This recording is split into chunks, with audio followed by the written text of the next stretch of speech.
We're celebrating our 100th anniversary this year. To me, it's no surprise that they have lasted 100 years. They'll probably last a couple hundred years more. You can't survive 100 years without people who will roll up their sleeves literally to give blood or to help pick up some debris and help rebuild a home. The Red Cross has been in existence for such a long time because of the history of giving. because of the volunteers. We are part of the fabric of our society. That's why we're here today, and we'll be here tomorrow. Getting to volunteer for the Red Cross is a dream come true for me. I've been involved with the Red Cross for about 27 years. I've been involved with the Red Cross for 6 years now. 10 years. About 6 years. About 30 years. I've been a volunteer for 3 months. Well, I've been with the Red Cross most of my life. The Red Cross is my life. It's a second family. I like the way the Red Cross works. I like what they stand for, and I wanted to be a part of it.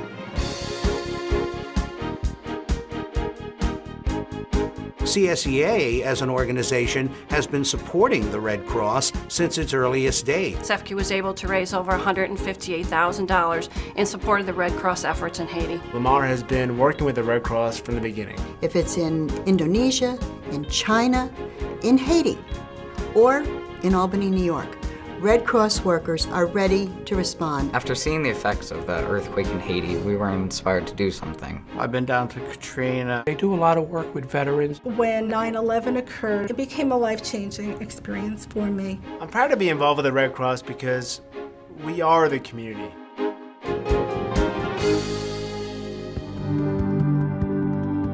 It's such a vital service that you can provide to your community by giving blood, because there's no substitute for it. Giving blood is not a big deal at all. It feels good to know that I save all those lives. That's why I come back and do it over and over again. It doesn't hurt, it's very relaxing. And the blood can save so many lives.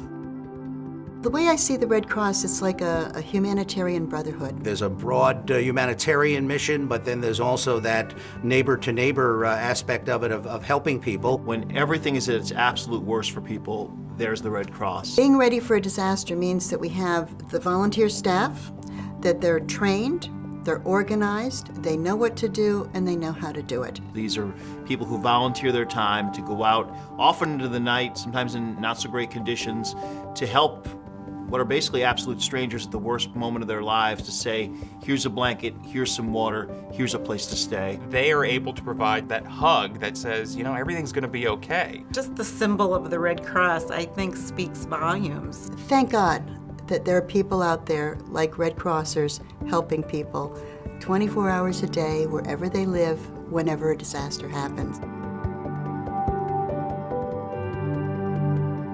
I want to help my neighbors. It's something that I want to do. The most rewarding thing for me for being a volunteer is helping people. Definitely want to stay involved with the Red Cross. Really helping somebody. The most rewarding thing was really giving back to everyone who needs it. What's really rewarding is making sure that people aren't alone. When people see the Red Cross, they know it's something positive, something good. It gives a sense of hope and comfort in every single last person in the entire world.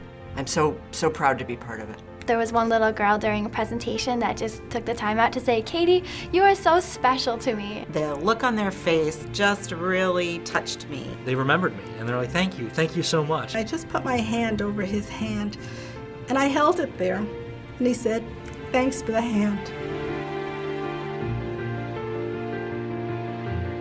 The work we do in the community is really irreplaceable. If not the Red Cross, who? I can't imagine what this community would do without the Red Cross. If American Red Cross wasn't here, I don't know what shape we would be in. If the Red Cross wasn't there, there really isn't anyone who's going to be able to step in and fill that void. There's all these cracks in the system, and that's where the Red Cross steps in. There'd be nobody there to pick up the pieces when people really needed it. We couldn't provide the services that we provide in this community without our financial donors, without our blood donors, and without our volunteers. So thank you to each and every one of you. Thank you.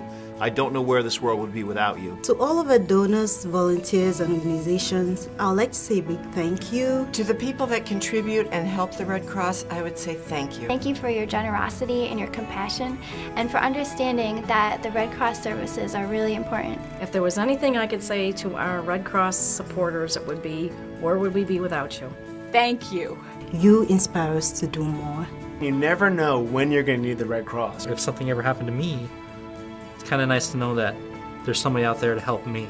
give to the Red Cross. It allows us to do what we do. It's something that we all need to get behind and support because it really is reliant on that support from the community in order to survive and thrive. There's blood donation, there's time, there's money. Please continue to give. We really need you. Every little bit helps the Red Cross accomplish its mission. I know that 100% of what I give goes back into the community. Give your time, give your money, and give your blood, because you may need some someday. You find out when you're volunteering that you get a lot more out of it than you give. It just feels good. I don't know. It's hard to explain. It's a great feeling. The money really does go to help real people after disasters. We can take your generosity and translate it into real, tangible help for people when they need it the most.